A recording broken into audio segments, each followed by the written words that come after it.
बंद करो, बंद करो। सारे कानून वापिस लो, वापिस लो, वापिस लो। सारे कानून वापिस लो, वापिस लो, वापिस लो। खट्टर मोदी मुर्दाबाद, मुर्दाबाद, मुर्दाबाद, खट्टर मोदी मुर्दाबाद, मुर्दाबाद, मुर्दाबाद, अडानी अंबानी के दलाल मुर्दाबाद, मुर्दाबाद, मुर्दाबाद, अडानी अंबानी के दलाल मुर्दाबाद, मुर्दाबाद, मुर्दाबाद, खट्टर मोदी मुर्दाबाद, मुर्दाबाद, मुर्दाबाद। सारे कानून वापिस लो, वापिस लो, वापिस लो, सारे कानून वापिस लो, वापिस लो, वापिस लो। सारे कानून रद्द करो, रद्द करो, रद्द करो, सारे कानून रद्द करो, रद्द करो, रद्द करो। अडानी अंबानी की दलाली बंद करो, खट्टर मोदी मुर्दाबाद, मुर्दाबाद, मुर्दाबाद, खट्टर मोदी मुर्दाबाद, जिंदाबाद। देश का भविष्य आज एक निर्णायक स्थिति में दाखिल है। आप ये अंदाजा लगाएं, 18 दिन हो गए देश की राजधानी का जो मुख्य मार्ग है, लाखों की संख्या में किसान अपना घर बार फसल बिजाई भी रह रही थी, जिनकी बोई गई उनका पानी पड़े भी करने थे, लेकिन उसके बावजूद लाखों की तादाद में आज सीमा के ऊपर बैठे। एक हाईवे बचा था जयपुर हरियाणा में, दिल्ली में तो दाखिल होता, कल वो हाईवे भी राजस्थान वाले साथियों ने मिलकर, हरियाणा के साथियों ने मिलकर के कल वो हाईवे भी बंद कर दिया। आज 5 प्रमुख राजमार्ग हैं, नेशनल राजमार्ग, जो दिल्ली के अंदर दाखिल होते हैं। 500 के 500 नेशनल हाईवे आज दिल्ली के पूरी तरह से जाम है। किसान डेरा लगा करके बैठे हैं। जिंदाबाद। और इसमें कोई तो राय नहीं है कि पहल की थी पंजाब के और हरियाणा के साथियों ने। आज उनके साथ मध्य प्रदेश, उत्तराखंड, उत्तर प्रदेश, हिमाचल प्रदेश और मध्य प्रदेश और राजस्थान, इन राज्यों के किसान इन 500 हाईवेज के ऊपर आज जमा है। बाकी देश में भी तुमने देखा होगा, कुछ टेलीविजन है जो किसान की खबर दिखाते हैं। जो 12 तारीख में ये टोल प्लाजा फ्री करने का जब आह्वान किया गया, तो आपने देखा जम्मू कश्मीर से लेकर के और कन्याकुमारी तक कोई राज्य ऐसा नहीं था। हजारों की तादाद में किसानों ने 8 दिसंबर को बंद किया और 12 तारीख को टोल फ्री। सब सारे देश के अंदर कोई पैसा किसी का नहीं लगा। इन सब के बावजूद आज भी देश का प्रधानमंत्री ये कह रहा है कि ये कानून किसानों के हित में है। आज भी सरकार जो किसानों की मांग है उसके ऊपर विचार करने को तैयार नहीं है। ये क्या साबित करता है? अगर रत्ती भर भी लोकतंत्र में विश्वास होता, अगर इस सरकार का किसान और जनता के हित में उससे रत्ती भर भी प्रेम होता, तो ये आज किसानों की मांगे अब से पहले मानी जा चुकी होती। लेकिन ये क्यों नहीं हो रहा है? वो इसलिए, मैं ज्यादा लंबा नहीं पढ़ूंगा, याद दिलाऊंगा। जो भी थोड़े पढ़े लिखे हैं, इतिहास पढ़ा है या हमारे बुजुर्ग हैं, आज देश के अंदर ईस्ट इंडिया कंपनी जैसी कंपनियों ने पूरी पैठ बना ली है। और जैसे उस समय पर भगत सिंह ने कहा था, ये इरविन और कर्जन और ये नहीं राज इनका, राज है ब्रिटिश साम्राज्यवाद का। आज भी अगर देखोगे, ये पीएम और सीएम ये तो प्यादे है, प्यादे। असल राज है अंबानी अडानी का, और उसका अगर समझना हो ट्रेलर महारा हरियाणा में यो पानीपत जिला रहा नौथा गांव सुना होगा, जन धन करा सुनी होगी। सैकड़ों एकड़ जमीन अडानी ने, यह भाई साहब वहां से आए हुए, सैकड़ों एकड़ जमीन अडानी ने खेती की जमीन लोगों को झूठ बोलकर खरीदी औने पौने भाव में, और 7 मई ने, जब तक ये कानून बने भी नहीं थे, 7 मई ने इसी साल खट्टर की सरकार ने अडानी द्वारा खरीदी गई जमीन को कृषि भूमि के अलावा प्रयोग करने का परमिशन दे दी। पूरे स्टेशन बने हैं, सैपे ले लेन की नाई, फिर मुडलाने गांव में चले जाओ, नौथा के बाद पूरे भी पहले रेल की लाइन है, पूरे भी नई लाइन पे छेगी। 100 एकड़ जमीन मुडलाने में खरीदी जा चुकी है, और ऐसी 1000 जगहों पर हिंदुस्तान में इन कानूनों के बनने से पहले जमाखोरी के लिए, भंडारण के लिए, गोदाम बनाने के लिए अडानी ने जगह खरीदी और गोदाम बनाए। उसके बाद अड़चन थी कि अडानी अंबानी को, क्योंकि सीधे तौर पर किसान की फसल खरीदने का अधिकार नहीं था, वो अध्यादेश ला करके पूरा किया।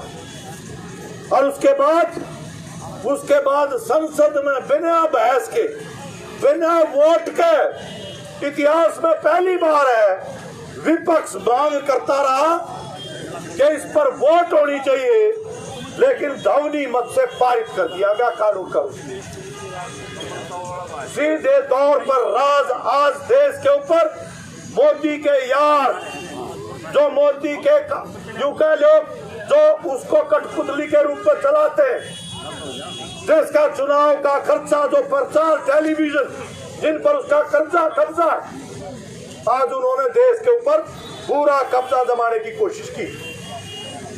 इसलिए अभी तक भी मोदी ने, क्योंकि यारों को पैसा लगा है, हालांकि उनका नहीं है, देश के बैंकों का पैसा, अडानी अंबानी के घर का नहीं है, उनके लिए भंडारण का व्यवस्था की गई है। इसके तहत ही उसकी जरूरतों को पूरी करने के लिए ये खेती बाड़ी के 3 कानून आए। अभी भी कह रहा है कि निजी पूंजी के निवेश के बगैर देश की खेती का विकास नहीं होगा। जरूरत थी, कह रहा है कि एमएसपी आश्वासन दे रहे हैं, लिखित में दे रहे हैं, बहुत सारे भोपू मीडिया कह रहे हैं, भाई कुर्सी बात रहेगी, क्या कसर रहेगी, सरकार लिख कर देने तैयार, एमएसपी जारी रहेगी। ये देश के किसान बावड़ी बूझ नहीं है, इनकी मांग पहले से या जो मोदी ने करी है, जो आजादी दी है, या तो किसी ने मांगी नहीं थी, जो लेकिन मांग थी, और यह मांग थी कि देश में आज हिंदुस्तान के किसान की फसलों का भाव लाभकारी नहीं मिल रहा है। स्वामीनाथन कमीशन के मुताबिक तमाम सब्जियों का भी, फलों का भी, अनाज का भी, दालों का भी, तमाम का लागत से 1.5 गुना के ऊपर भाव तय होना चाहिए और उसकी खरीद की गारंटी होनी चाहिए। या पैडी जो जारी रहेगी वह तो हमने बेराना है, या बाजरे गेला, सरसम गेला, मूंगफली गेला, ये बने हैं, कपास गेला, आप भुगता है हर रोज। या जारी रखने खातिर लड़ाई नहीं है, इसको बढ़ाने की लड़ाई थी। इसका आंदोलन था कि तमाम फसलें हिंदुस्तान के किसान की, उसके लिए मंडी की व्यवस्था हो और लाभकारी मूल्य के ऊपर खरीद की गारंटी हो। और दूसरी मांग थी कर्जे से मुक्ति की। अंबानी अडानी जैसों के 6 लाख करोड़ से ज्यादा मोदी के सरकार ने कर्जे माफ किए। अडानी अंबानी के लिए जो टैक्स था कॉर्पोरेट टैक्स वो घटा के 35% होया करता 22% कर दिया।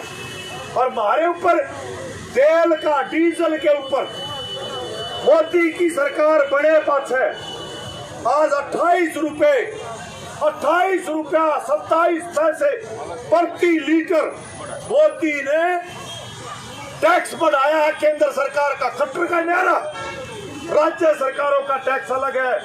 एक ड्राम तेल पर हर किसान को 5600 रुपए का चक्कू मोदी की सरकार ने लगाया, हमें लूटा और अडानी अंबानी के कर्जे माफ, और उनको आज यह देश की खेती दी जा रही। इसलिए मोदी का गठजोड़ मुर्दाबाद मुर्दाबाद, किसान आंदोलन जिंदाबाद जिंदाबाद जिंदाबाद। दूसरा काम यूं कराया है, मैं भी किसान के एक परिवार में पैदा होया। हर किसान ये चाहता है उसके बालक पढ़े। हमारा दादा ने कहा करता छोरे पढ़ ले, अड़ा तो माटी में माटी है, डले में डले क्यों बन जाएगा। तो थोड़ा बहुत रोजगार का अवसर था, आज उस रोजगार के अवसरों को खत्म किया जा रहा है। मजदूरों के कानून में बदलाव किया और पूरी तरह से कई घंटे काम लो, कितनी तनख्वाह दोगे, कितने दिन की नौकरी दोगे, ये मालिका के ऊपर छोड़ दिया।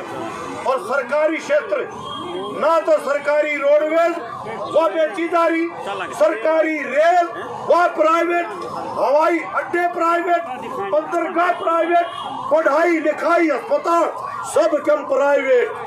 प्राइवेट लोगों को, निजी कंपनियों को देश की खान, कोयले की, तेल की, तमाम के तमाम पानी ताई की भी आज नहरें, नदियां वो भी उनके हवाले करने की तैयारी। इसलिए बड़कन, किसान के बड़कन, पढ़े लिखे ने, उनने उनकी जुकर पार्टी जो क्या करते ना कोल्लू में न्यू प्राइवेट पूंजीपति उनका शोषण की भट्टी में हमारे पढ़े लिखे बेटा बेटियों को धोखने की तैयारी करती।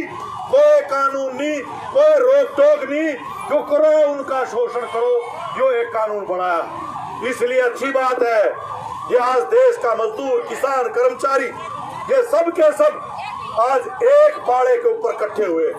इसलिए लड़ाई सिर्फ किसान की नहीं है, किसान की तो है। 86% किसान जो 1.5 किले, 2 किले, 2.5 किले, 5 किले तो तले तले, वो तो उजड़ेगा। दूसरे तो मजदूर की लाइन में लगना चाहिए, कानून लागू है। लेकिन यो देश में आज तो थोड़ी बहुत भी अपन एक खाद्य सुरक्षा हासिल की थी, और कितने अपन हाथ पसारना नहीं पड़ता, या भी खत्म होगी। खरीद के खाने वाला, चाहे वो मध्यम वर्गीय हो या डॉक्टर हो, वकील हो, कोई हो, यो आवश्यक वस्तु अधिनियम लागू होने का मतलब है कि काला बाजारी का लाइसेंस है, कितना जमाखोरी करो, कितना काला बाजारी करो। या लड़ाई पूरे देश की, जो देश का संविधान हमारे पुरखों ने जो कुर्बानियां दी थी, जेल गए, फांसी काटी, वो सारा आज बेकार करने की कोशिश की जा रही है। आपा ने मिलकर इसके खिलाफ लड़ाई लड़नी है। अच्छी बात यह है तमाम कोशिशें की बीजेपी वाला ने फाड़ डालने की, खालिस्तानी है ये।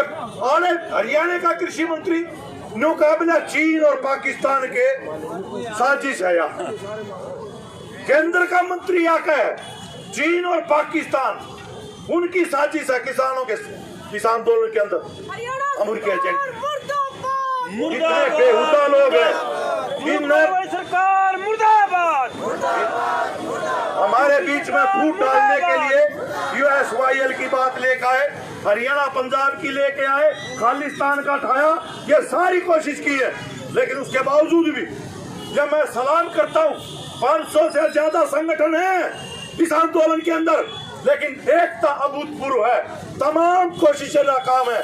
और उसमें नौजवानों ने कमाल संभाली है, अनुशासन की। ये हमारे हरियाणा के गांव माते कमाल किया, पंचायतों ने आज रैली भर भर का सामान लेकर के जा रहे हैं।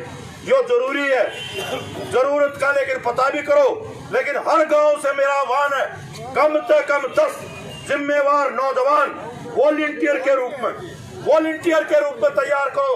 10 नौजवान, कोई एलिमेंट गंदा, कोई एलिमेंट हमारे बीच में शरारत ना कर सके, कोई तोड़ फोड़ ना कर सके, अनुशासन बना के रख सके। और जो बुजुर्ग बैठे हैं, महिलाएं बैठी हैं, क्या जरूरत है उनकी, हर जरूरत को पूरा किया जा सके। क्या लड़ाई तभी लड़ी जा सकेगी। 2-4 दिन का मेला नहीं है ये कि गए पिकनिक बनाया चला आगे। जो आंदोलन अगर लड़ना है तो अनुशासन के साथ वॉलंटियर्स को तैयार करोगे तो लड़ाई जीती जाएगी। इन्हीं बातों के साथ मैं समझता हूं कि अमल करोगे। गांव-गांव में आज पढ़े लिखे नौजवान, उनका भविष्य खतरे में है। अगर ये बचाना है तो उनको संगठित करना पड़ेगा, इस लड़ाई के अंदर उनको जाना पड़ेगा, उन्हें जिम्मेवारी देनी पड़ेगी। इससे न्यारा कोई रास्ता नहीं है। आपका बहुत बहुत शुक्रिया। जय जनता, जय संघर्ष, इंकलाब।